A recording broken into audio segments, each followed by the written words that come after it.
Você acabou de retornar do campo e agora tem milhares de dados para analisar. Seu objetivo é encontrar uma vocalização rara ou difícil de encontrar. E daí você pensa que terá que inspecionar visualmente, arquivo por arquivo, até encontrar essa vocalização. Ah, não, né? Se você já instalou o Kaleidoscope da Wildlife Acoustics, mas ainda não sabe como analisar seus dados através dele, então veja como trabalhar com o Kaleidoscope para fazê-lo reconhecer automaticamente as vocalizações de mamíferos. Hoje faremos isso com as vocalizações de bugios. Então, abra o Kaleidoscope Pro e selecione o modo Non-Bat Analysis. Depois clique na aba Bat e Browse para indicar ao Kaleidoscope a pasta onde estão os seus arquivos de áudio. Nesse ponto, lembre-se de trabalhar somente com cópias dos arquivos e manter os originais intocados.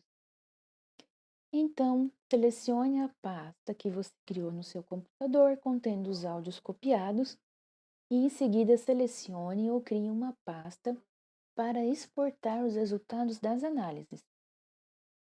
É melhor que você crie uma pasta para os resultados à parte da pasta dos áudios. E você pode criar um nome para as pastas aqui e aqui.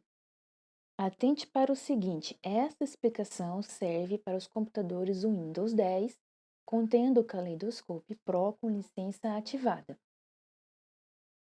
Veja que nem todos os campos deste formulário precisam serem preenchidos, mas é importante que você assinale essas três caixinhas: incluir subdiretórios, arquivos WAC e arquivos WAV.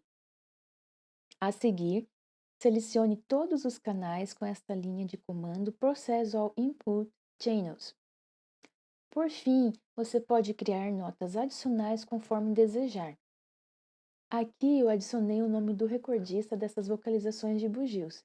Foi uma preciosa doação do Dr. Dilmar Gonçalves. Note também que no rodapé direito nós temos este botão Process Files. Em algum momento precisaremos clicar nesse botão para processar os arquivos após finalizarmos as configurações necessárias. Agora que você já salvou o caminho para a pasta onde estão as cópias dos seus áudios originais, você pode vir aqui em File, selecionar a pasta desejada e verificar se está tudo ok. Neste exemplo, eu tenho quase 80 arquivos de áudio, além desse subdiretório contendo mais alguns áudios. E por fim, clique em Abrir. Agora, note que algumas abas estão sinalizadas em verde e isso tem a ver com o tipo de licença adquirida, ok? Depois de trabalharmos na aba BAT, agora passaremos para a próxima aba do Cluster Analysis.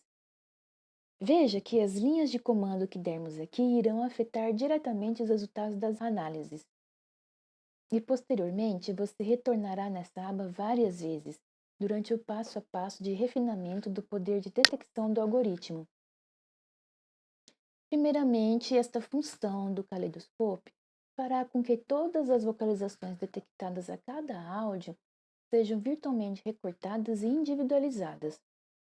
Eu digo virtualmente porque você não irá ver na pasta resultados esses áudios recortados. Este procedimento servirá inicialmente para que você possa fazer uma inspeção visual do seu banco de dados e descobrir o que há nele, ok? Então, agora clique nesta lista e comece por comandar o caleidoscópio a fazer um scan das gravações e extrair as detecções no clustering. E clique no botão Process File. Aguarde o processamento terminar e isto pode demorar um pouquinho. O ideal é que você tenha apenas o caleidoscópio aberto no seu computador. Ao finalizar seu processamento dos arquivos, você obterá esta tabela onde o número de linhas representa o número de arquivos de áudio analisados. Lembre-se que esta tabela te traz informações sobre os recortes de todas as vocalizações detectadas a cada arquivo inteiro de áudio, e você não irá encontrar esses recortes na pasta Resultados. Caso você queira verificar de onde o caleidoscópio tirou qualquer uma dessas vocalizações detectadas, você pode utilizar a coluna Offset. Nela, você tem a informação do exato instante onde esta vocalização está. Por exemplo, aqui, ela foi detectada aos 48,54 segundos do arquivo 00i126. Já a coluna Duration é a duração de cada recorte. Esta coluna é importante para você aprender se esta é uma vocalização curta ou longa. E essas três colunas aqui de frequência são importantes para você aprender em qual faixa de frequência ocorre a vocalização desejada. Por exemplo, aqui nós temos que a detecção 00i126, ou seja, esse tipo de vocalização recortada do áudio inteiro, ela se estende de 406 Hz até 656 Hz. Outra janela que abrirá após o processamento dos arquivos será dos espectrogramas de todas as vocalizações detectadas. O espectrograma é a representação do som nos domínios da frequência e do tempo. Aqui nós também temos o gráfico do formato da onda sonora, o oscilograma, logo acima do espectrograma. Esta janela permite vários ajustes. Você poderá aumentar ou diminuir o campo de visualização desse espectrograma, permitindo que as frequências intermediárias sejam também reveladas. Poderá ajustar a intensidade do brilho aqui e do contraste aqui. E finalmente, com esses botões de seta para a esquerda e seta para a direita, você poderá percorrer virtualmente todas as detecções. Quer ver como é que isso acontece? Clicando no botão com a seta para a esquerda, você irá visualizar detecções na ordem indicada na tabela. Clicando no botão com a seta para a direita, você irá visualizar todas as detecções restantes. Você também pode optar por ir diretamente para esta tabela e clicar linha por linha para visualizar os espectrogramas e oscilogramas de todas as detecções. Além disso, você já pode aprender sobre a duração de cada tipo de vocalização detectada e as faixas de frequências nas quais elas ocorrem. Ok, agora que você já testou o algoritmo para detectar as vocalizações e inspecionou visualmente os espectrogramas do seu pequeno conjunto representativo de dados, vamos configurar a janela FFT. Vamos começar pela janela de 2,67 milissegundos. Este comando também é importante para refinar o algoritmo na busca por vocalizações de diferentes níveis de dificuldade de serem detectadas. No caso, se você fizesse o esforço de olhar e ouvir arquivo por arquivo de forma manual.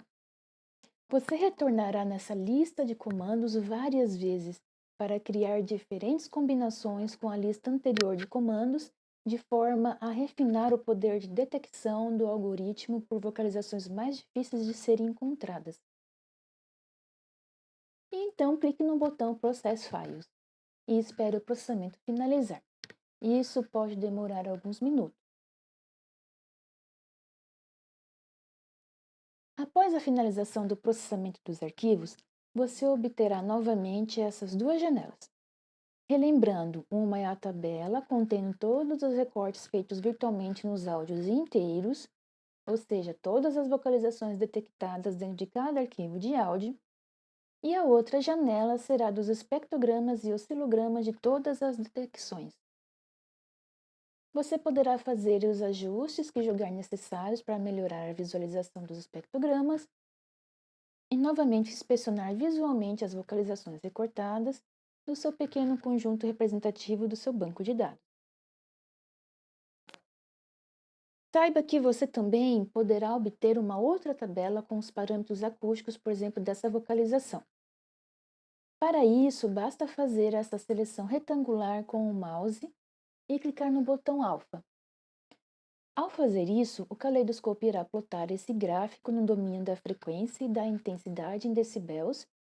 A partir desse gráfico, você poderá obter os parâmetros acústicos da seleção retangular, desde que você clique com o botão direito do mouse, e aí você pode selecionar copiar as medidas de todo o espectro. E então você poderá colar esses valores num bloco de notas no seu computador. Finalmente, a última aba que utilizaremos para refinar o algoritmo de detecção de vocalizações de bugios será a aba Signal Parameters. Aqui, aquele conhecimento que você obteve ao inspecionar os espectrogramas e as tabelas contendo as frequências mínimas e máximas e a duração das detecções será útil para preencher esses campos aqui. Assim, ajuste o algoritmo inicialmente com números que representem ampla faixa de frequência e ampla duração, e clique no botão Process Files. Aguarde a finalização do processamento dos arquivos, o que pode demorar alguns minutos, e o ideal é que você mantenha apenas o caleidoscópio aberto no seu computador e feche os navegadores apenas para não retardar esse processo. Você retornará várias vezes nesta aba para preencher essas caixas com os valores correspondentes ao tipo de vocalização de interesse. Contudo, comece o ajuste do algoritmo de detecção com números que representem ampla faixa de frequência e duração. Só então vá fazendo os ajustes com menor variação de frequência e duração para refinar a detecção dos tipos de vocalizações que sejam mais difíceis de encontrar. Aí, utilize o bloco de notas para colar aqueles valores obtidos para os parâmetros acústicos do espectro total. Após a finalização do processamento dos arquivos, você obterá novamente essas duas janelas. Relembrando, uma é a tabela contendo todas as vocalizações detectadas dentro de cada arquivo de áudio, já a outra janela será dos espectrogramas e oscilogramas de todas as detecções. Você poderá fazer os ajustes que julgar necessários para melhorar a visualização dos espectrogramas e novamente inspecionar visualmente as vocalizações. E é isso! Você agora tem um bom algoritmo de detecção completamente ajustado para rodar pela primeira vez uma pequena amostra representativa do seu banco de dados, necessitando depois somente da validação. A essa altura, você já deve estar imaginando qual é a principal vantagem de utilizar-se o caleidoscópio. E é detectar as vocalizações mais difíceis de serem encontradas durante uma inspeção manual de rotina, onde você teria que inspecionar visualmente arquivo por arquivo até encontrar essa vocalização. Então, não, né? Você não terá que fazer isso manualmente. E convenhamos, seria quase impossível dependendo do tamanho do seu banco de dados. E o teu esforço de encontrar qualquer tipo de vocalização manualmente seria muito maior do que utilizar o caleidoscópio para isso.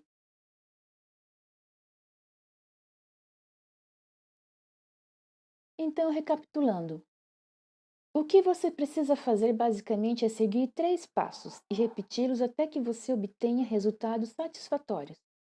Então vamos lá. Passo 1.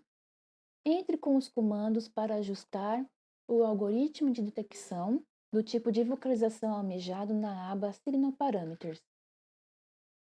Comece com variações maiores de frequência e duração.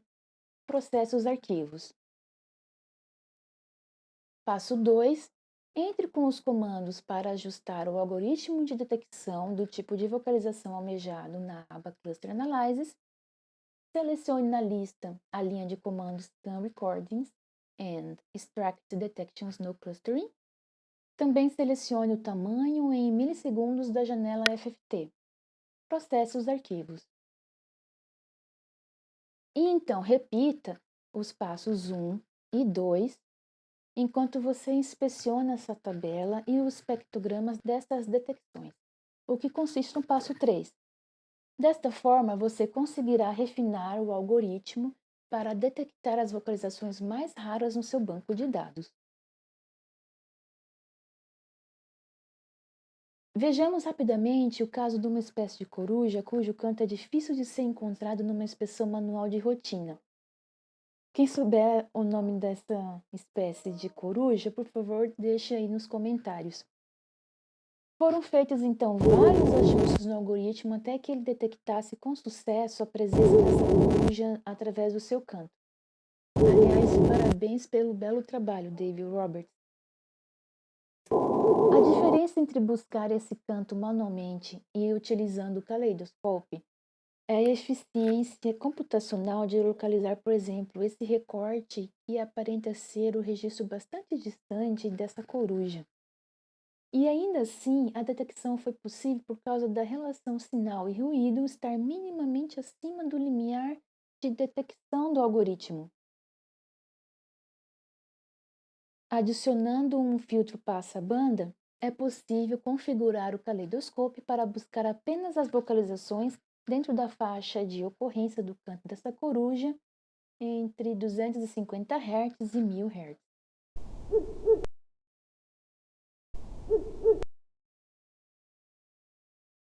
Eis aqui então a melhor combinação de comandos que levaram à detecção dessa coruja no banco de dados do David Roberts.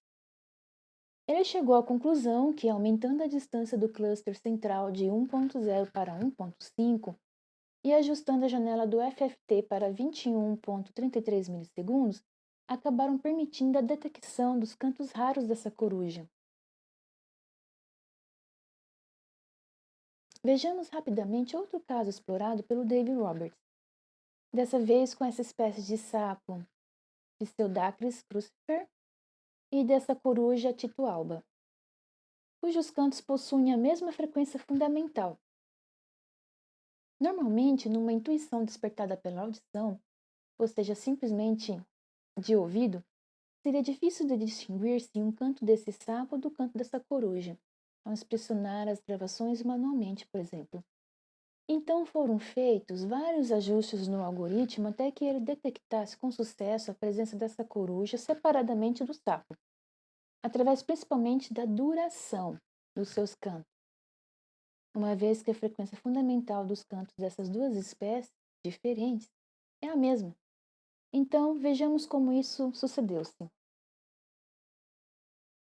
Eis aqui então a melhor combinação de comandos que levaram à detecção dos cantos da coruja e do sapo no banco de dados do David Roberts. Ele chegou à conclusão que, aumentando a distância do cluster central de 1.0 para 1.5 e ajustando a janela do FFT para 21,33 milissegundos, acabaram permitindo a detecção dos cantos das duas espécies. Além disso, a adição do filtro passa-banda ajustado entre 250 Hz e 1000 Hz fez com que o caleidoscópio buscasse apenas as vocalizações dentro da faixa de ocorrência do canto do sapo e da coruja, que era a mesma. Sendo assim, ainda não dava para distinguir quais cantos pertenciam ao sapo e à coruja. Vejamos aqui qual era o problema. Veja que a frequência fundamental é praticamente a mesma.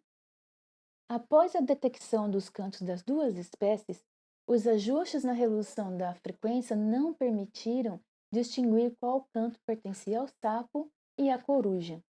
Então, mexer apenas na resolução da frequência, colocando-a em valores altíssimos com FFT size de 2048 e FFT Windows size de 1024, certamente não foram suficientes para uma boa detecção de cada espécie. Portanto, restava apenas o recurso da resolução temporal. Para isto, seria necessário diminuir bastante os valores de FFT size de 2048 para 64, além disso, ajustar o FFT Windows Size de 1024 para 32. E vai lá! Deu certo, perceba que o canto do sapo é curto, enquanto o canto da coruja é longo. Recapitulando, temos cantos de duas espécies diferentes com a mesma frequência fundamental, o que dificultava bastante a distinção entre o sapo e a coruja. Então, após terem sido feitos ajustes dos valores da FFT de forma a aumentar acentuadamente a resolução temporal em detrimento da resolução da frequência, foi possível separar as duas espécies. Concluindo, o caleidoscópio permitiu um estudo de caso seguido de resolução de problema de forma mais eficiente do que se tivéssemos apenas nos esforçado em ouvir ou ver as gravações de campo manualmente.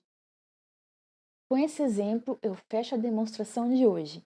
E agora você está pronto para esse desafio também.